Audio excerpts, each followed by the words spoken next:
So what I've done is I've asked ChatGPT to give me 3 topics that are trending on social media right now that have to do with strength training.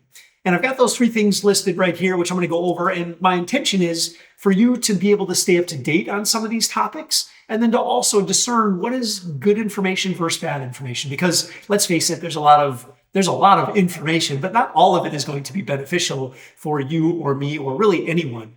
And look, when it comes to strength training, I think the most important thing is that we're strengthening the entire human body. So if we're talking about you, we want your entire body from the toenails to the fingernails to get measurably stronger. That's how we know strength training is working. So now it just becomes a matter of, well, what things should we be doing that are going to really accelerate that process in the safest way, right? What is the most efficient, the safest, and the most effective way to do that? But before I get too into the weeds here, let's get into these 3 different topics. The first topic is this debate around strength versus hypertrophy. If you don't know what hypertrophy is, it just means bigger muscles, basically.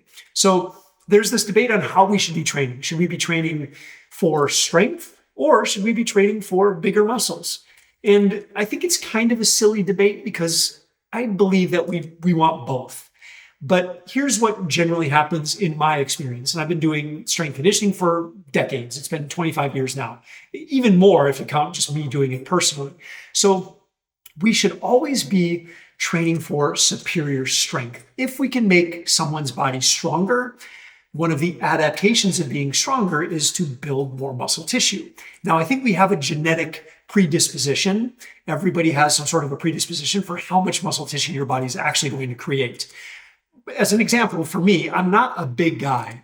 My parents are very, they're not very big. We're all very lean for the most part. So it's very hard. I would be considered a hard gainer. It's very hard for me to put muscle on. And I think this kind of thinking of more muscle is better, and that's what a lot of the research has been showing lately, is like it's so important to maintain muscle tissue, especially as you get older.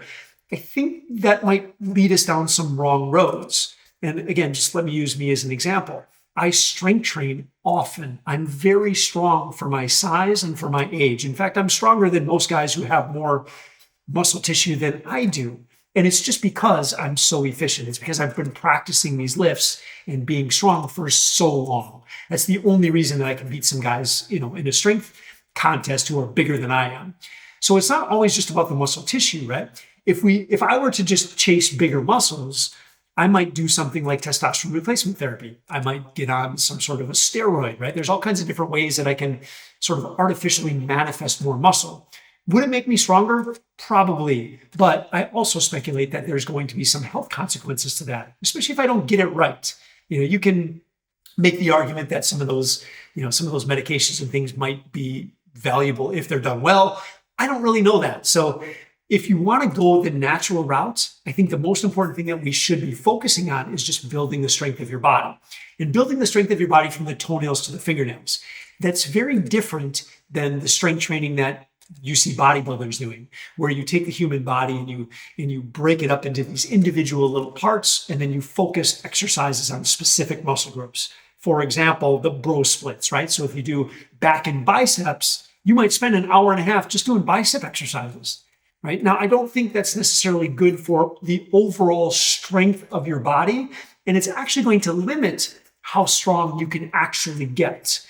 And again, let's define strength as your entire body being able to lift heavy things, right? If you're only breaking it up into individual muscle groups, you're leaving out a big sort of cohort of exercises, like big compound movement exercises that are really going to not only develop your strength, but also the components of strength that you need in everyday life, like your coordination, your balance, the nervous system, like how you're able to manipulate heavy objects.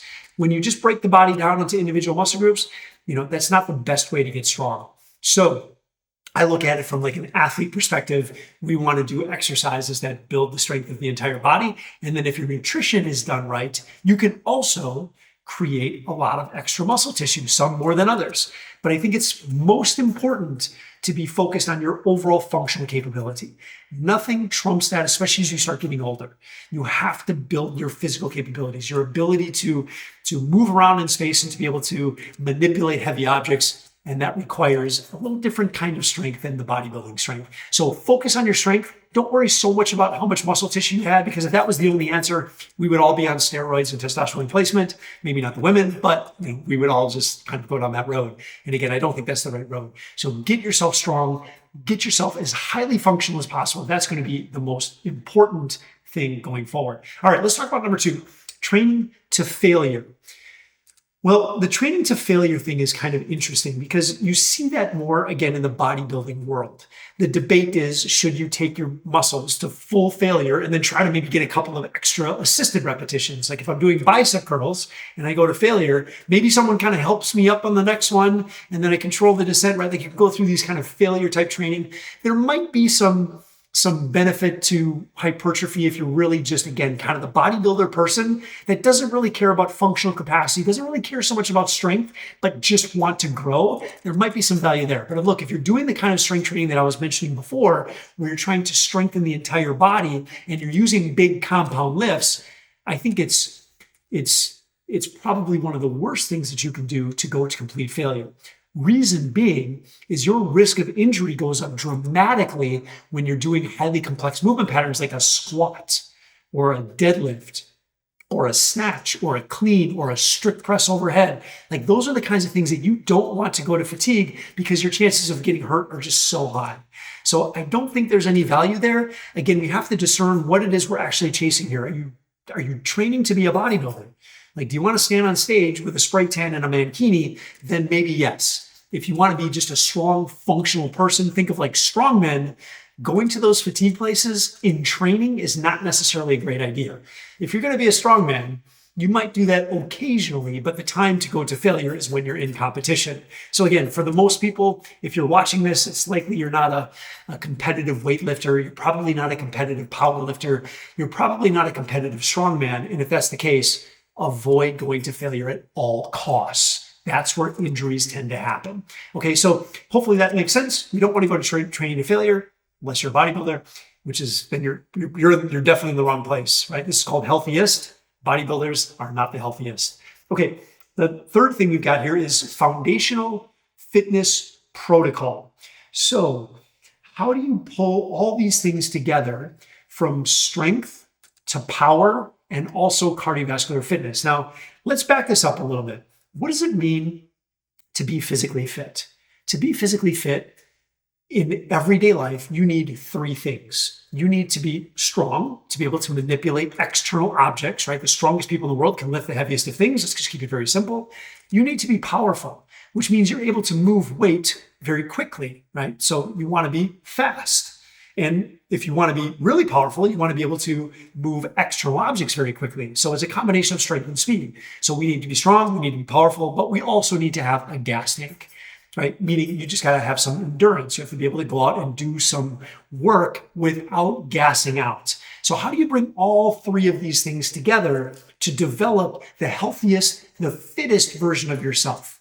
That's the big question, right? And that's what really good professional programmers have been trying to work out for years and years and years. Now, I think there's a lot of really good programmers out there that can really kind of dial this in for someone, but it becomes kind of a bit of an art and a science to pull all this together in the most efficient way possible. Because let's face it, most guys, most girls, they don't want to spend 3 hours in a gym doing all of these different things, right? So here's what I would say about that.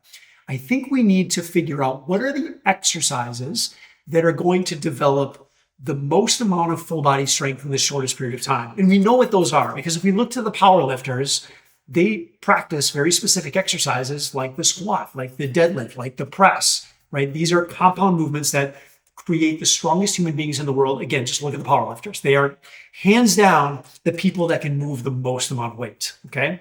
So let's use those, right? Let's build those into the program, right? So we have squats, we have deadlifts, we have presses. Now let's look at power. Who are the most powerful athletes in the world? Well, they're the weightlifters. And when I say weightlifting, that's an actual sport. If you've ever seen the Olympics, these guys and these girls lifting these incredible barbells from the floor into overhead positions, there are 2 exercises that are contested. It's the clean and jerk and the snatch. You should learn how to do those, because when you learn how to do those, you can add those into your workout routine. Again, it's 2 movements. It's the clean and jerk and the snatch. If you can learn those things, you can develop world world-class power, right? So now we've got 5 exercises. If you can learn and master these 5 exercises, you can be super strong and you can be super powerful, right? And then add in some different types of conditioning things. And you could you could make it as simple as just going out for a run, right? Just going for a distance run. You could row, there's all kinds of different ways to build endurance.